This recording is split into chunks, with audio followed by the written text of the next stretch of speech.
yan? Mukhang malabong mangyari yan. Eh halata naman sa'yo na kaya-kaya ka lang ng linyahan. Isa kang ubod ng kapangitan, kaya kung ako kinakalaban, kung ayaw mo ilang paso pa yung mukha mo sa putikan. Tanda, ayos lang, kasi yung kamang ko, sa mukha mo sasalampak. Itsura na pala ngayon yung basihan para lumaban. Parang di naman ata ako papayag dyan. Mukha ko pa talagang yung napagdiskitahan porque na-offend ka sa aking mga linyahan. Mahirap ba talaga tanggapin na talunan kayo kaya galit na galit ka masyado? Yung sinasabi mo, sige nga gawin mo nga sa akto at nang malaman kung sino sa atin ang umuwing luhaan. Ako, ma-open sa malinyahan mo, pues itigil mo, mukha kang luglas gago. Tsaka te, huwag ka masyadong mapakapante. Imukha kang tae na pagkatapos iwanan, di na babalikan. Ay,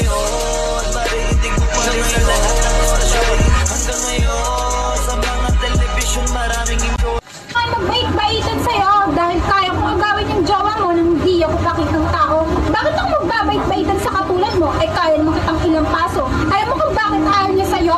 Para kasi batang parausan na kanyang pinagsasawaan lang at pagkatapos kayong tikman, itatapon ka na lang kung saan-saan. Di ba inagaw mo lang din yan, mang aagaw? Ako patuloy naging mga agaw sa ating dalawa.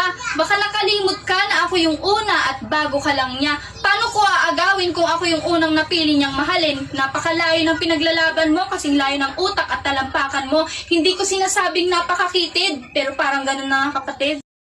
Oo, masasabi ko na wala akong utak ng katulad sa'yo. Pero ito lang masasabi ko sa'yo. Walang una at walang panghuli. Walang huli at walang una.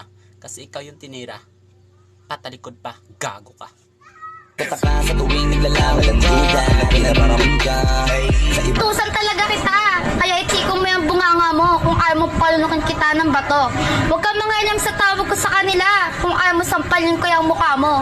Rumispeto ka sa bago, lalo alam mong mas maganda sa'yo. Subukan mong palunukin ako ng bato, sampal at sabunot ang abot mo. Ayos sa hayok sa banta, puro naman salita. Rumispeto daw sa bago, kausapin mo aso, baka sakaling magkaintindihan kayo. Sa bagay, medyo magkahawig kayo, parehas pang natahol sa karamihan, kahit hindi naman pinapakialaman.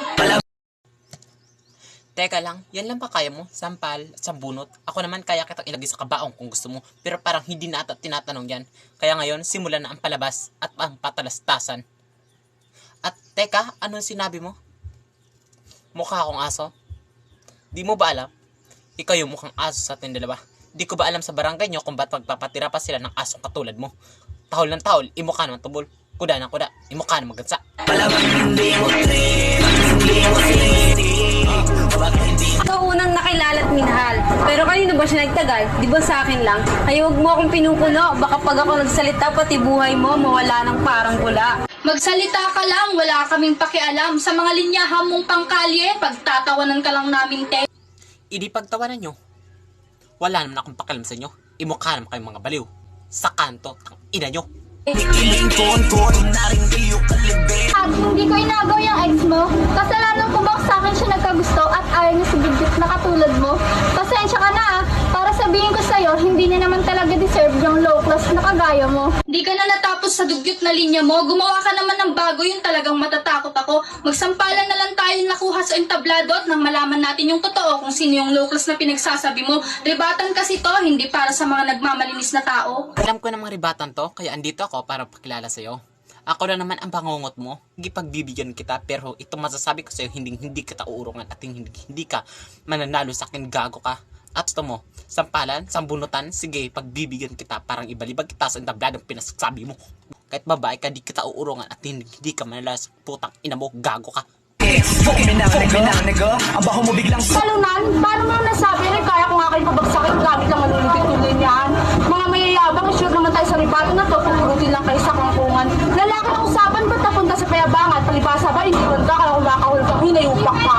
Ayan na ba yung sinasabi mong malulupit na linyahan? Ni wala man lang akong naramdaman ng kahit kilabot man lang. Ang dami mo sigurong pinagdadaanan kaya ka ganyan. Uminom ka kaya ng tusira na ayusin yan ng ulo mong nasiraan. Sa tingin mo, di ka pa natatamaan sa pinagsasabi mo? Ikaw, bakit di mo subukang uminom ng laksan para mabawasan ang iyong sakit ng katawan? O sadyang, naghahanap ka lang talaga ng sakit ng katawan, kaya mo sila kinakalaban? Huwag kang mag-alala, sila pa rin to at ako pa rin to, gago ka. Magulo, hindi mo naintindihan yung sinabi ko dahil yung utak mo kasing liit lang ng munggo. Ang laki mong tanga, hindi mo maintindihan yung sinabi ko